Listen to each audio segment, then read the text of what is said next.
So there's been some exciting news this week that's going to shake up the Australian airline industry, with Qatar Airways announcing that they'll be taking a 25% minority stake in Virgin Australia. This comes a year after the Labor government controversially rejected Qatar's bid to double its flights into Australia. This news should hopefully make things more competitive between Virgin Australia and Qantas, and funnily enough, Qantas actually lobbied against Qatar's bid to expand their operations into Australia last year.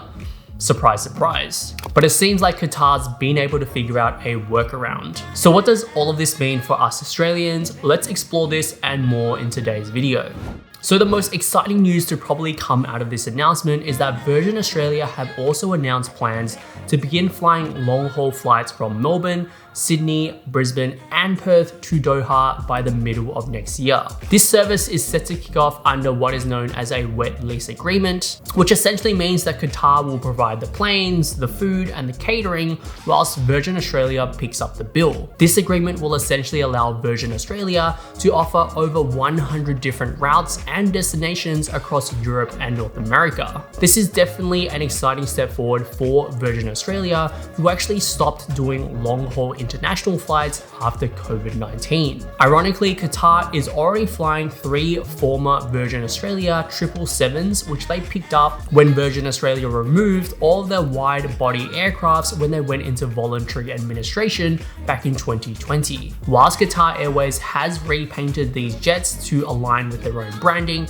they haven't made any significant changes to the cabin fit-out. The aircraft retains its original 3-class configuration with business, premium economy, and economy seating. These aircrafts are currently being used for flights between Doha and Vietnam and Bangkok. However, it'd be pretty cool if they would be repurposed for flights between Australia and Doha.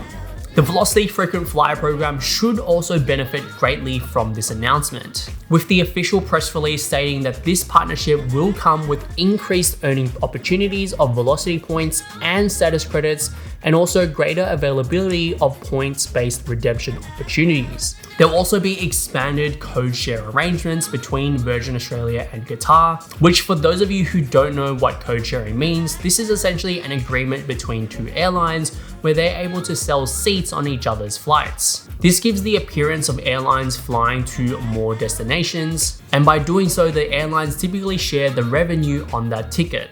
With these code sharing arrangements, hypothetically speaking, this means that you could fly from Melbourne or any other Australian capital city into Europe via Doha as long as Qatar operates that route. And when you look at your ticket, it will appear as if it's a Virgin Australia flight because it will have VA on it, but none of the flights are actually going to be operated by Virgin Australia. And in the fine print, you will actually see that they're operated by Qatar Airways. Qatar has actually already been a code share partner of Virgin Australia since 2022, but this investment by Qatar should only deepen that relationship with Virgin Australia, and we should see more code sharing arrangements. Whilst this wasn't mentioned in the press release, I'm hoping that Virgin Australia will bring out a similar arrangement with Qatar Airways that mirrors the current arrangement that they have with Singapore Airlines. Currently, there's an arrangement between Virgin Australia and Singapore Airlines where you can transfer your Velocity points to Singapore Airlines and vice versa at a rate of 1.55 to 1. So if they were to introduce a similar arrangement between Qatar Airways and Virgin Australia, which I definitely can see them doing sometime in the future, this would definitely be a game changer and definitely significantly improve the Velocity Frequent Flyer program, as it just gives you way more flexibility in being able to redeem reward flights with your Velocity points. Now, before we move on, if you're looking to stay up to date with the latest news to do with credit cards, reward flights, and personal finance, then consider subscribing to my weekly newsletter. So what does this announcement mean for Qantas, who is obviously Virgin Australia's biggest competitor, and probably already doesn't have the best relationship with Qatar, given that they lobbied against their expansion plans last year? Well, the stock market doesn't actually think this is good news for Qantas, because since the pending partnership was announced, their stock price plummeted by around 5%. Now, despite Qantas and Qatar both being part of the One World Alliance, Qatar Airways appears to have already been significantly reducing the availability of points-based award seats to Qantas, especially for their highly regarded Q Suite business class seats, with the majority of award seats to Qantas members being in economy. Instead, most of those premium reward seats have actually been reserved for Virgin Australia, and I only foresee this trend to continue moving forward. Regardless of this, with Virgin Australia now dipping their toes back into long-haul international flights, this will hopefully make those flights more competitive from a pricing perspective between Virgin Australia and Qantas,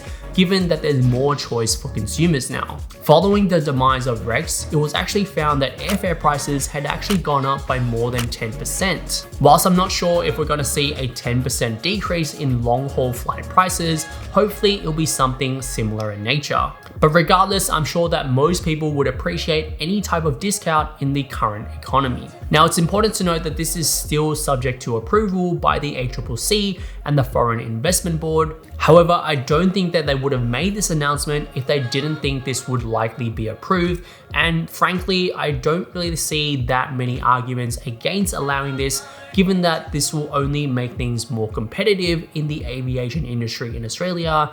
And frankly, we definitely need more competition. With airlines like Bonza and Rex unfortunately going into administration, it only appears like the aviation industry in Australia is getting less and less competitive from a domestic perspective, so it'll be good to see more competitiveness from an international perspective.